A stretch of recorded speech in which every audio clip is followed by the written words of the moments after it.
आज की वीडियो में हम बात करेंगे स्पीच इन क्लेफ्ट चिल्ड्रन। मतलब क्लेफ्ट लिप एंड पैलेट के बच्चे जो हैं उनमें स्पीच की क्या क्या प्रॉब्लम हो सकती है और उसका निदान कैसे करना चाहिए।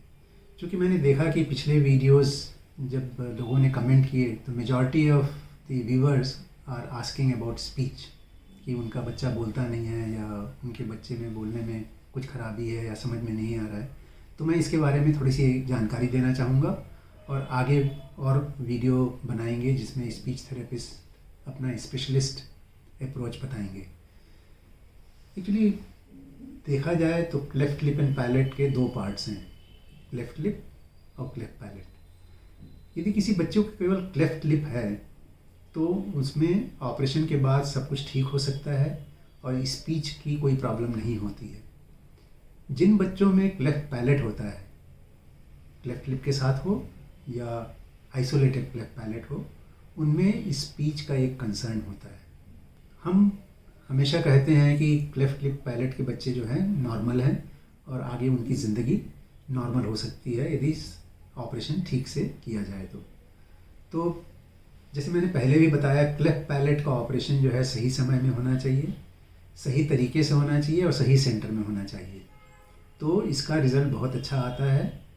सही समय मतलब 6 महीने से लेकर के 12 महीने की उम्र पे क्लेफ्ट पैलेट का ऑपरेशन सही तरीके से होना चाहिए, तो स्पीच जो है बहुत कुछ नॉर्मल हो सकती है।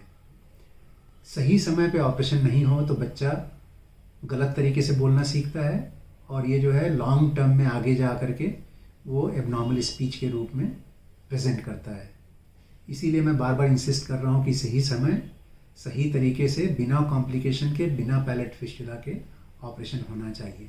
और ये तभी पॉसिबल है जब आप सही सर्जन से सही सेंटर में क्लेफ्ट पैलेट का ऑपरेशन कराएं। यदि सही समय पे भी ऑपरेशन होता है तो आपको स्पीच थेरेपिस्ट से काउंसलिंग की ज़रूरत है। कम से कम 2 सिटिंग स्पीच थेरेपिस्ट के साथ में काउंसलिंग होना चाहिए, ताकि आपको बताया जाएगा कि बच्चे के स्पीच के बारे में कैसे ध्यान देना है, कैसे उसको ट्रेनिंग देना है। और यदि इतना दोनों काम किया जाए, ऑपरेशन और स्पीच थेरेपी, तो इनवेरिएबली बच्चे जो हैं काफ़ी कुछ नॉर्मल बोलते हैं। और मेरे एक्सपीरियंस में ऑलमोस्ट मेरे 85 to 90% बच्चे ऑलमोस्ट नॉर्मल स्पीच होती है ना। अब ये देखना है कि कुछ ऐसे बच्चे होते हैं जो ठीक से ऑपरेशन नहीं हुआ है या दूसरी जगह ऑपरेशन हुआ है, उनकी स्पीच अच्छी नहीं है, तो क्या क्या प्रॉब्लम होते हैं। Most of the cleft palate patients में आवाज़ जो है नाक से होती है, क्योंकि हवा जो है नाक में निकल जाती है, तो उसको बोलते हैं नेज़ल वॉइस या नेज़ल ट्वांग, पैलेटल स्पीच कहते हैं।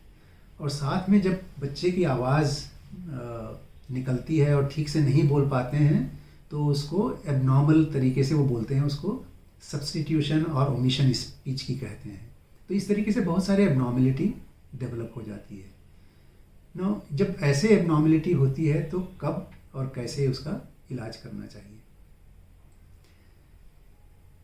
नॉर्मली बच्चों की स्पीच जो है 3 साल तक के डेवलप होती है, तो हमको आगे कुछ भी इंटरफेरेंस करना है तो 3-4 साल की उम्र तक के वेट करना चाहिए। 4 साल की उम्र के बाद स्पीच यदि ठीक नहीं है तो आपको स्पीच थेरेपिस्ट और क्लेफ्ट सर्जन के पास जाना चाहिए।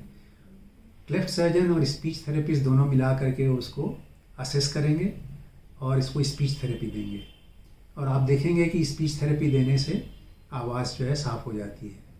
यदि उसके बाद भी साफ़ नहीं होती है और एबनॉर्मलिटी कंटिन्यू होती है तो 5 साल की उम्र के बाद जब बच्चा थोड़ा कोऑपरेटिव हो जाता है तो उसका टेस्ट किया जाता है। इसको बोलते हैं एंडोस्कोपी या एक्सरे।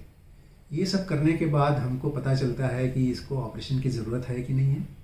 यदि ऑपरेशन की ज़रूरत है तो जो क्लेफ्ट सर्जन हैं वो ऑपरेशन करते हैं और ऑपरेशन करने के बाद फिर से स्पीच थेरेपी देते हैं, और इससे ऑलमोस्ट 99% बच्चों की स्पीच जो है ऑलमोस्ट नॉर्मल हो जाती है।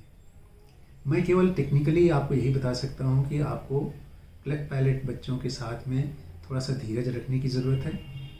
थोड़ा सा आपको बार बार हॉस्पिटल जाना पड़ेगा, क्लेफ्ट सर्जन से मिलना पड़ेगा, स्पीच थेरेपिस्ट की मदद लेनी पड़ेगी और समय समय पर आपको हॉस्पिटल विज़िट करनी पड़ेगी। और बच्चा जो है ऑलमोस्ट नॉर्मल बोल सकता है और they can have normal life in future. आगे हम फिर से वीडियो बनाएंगे और आपको प्रेजेंट करेंगे जिसमें स्पीच थेरेपिस्ट जो स्पेशलिस्ट है वो आपसे बातचीत करना चाहेंगे। Thank you.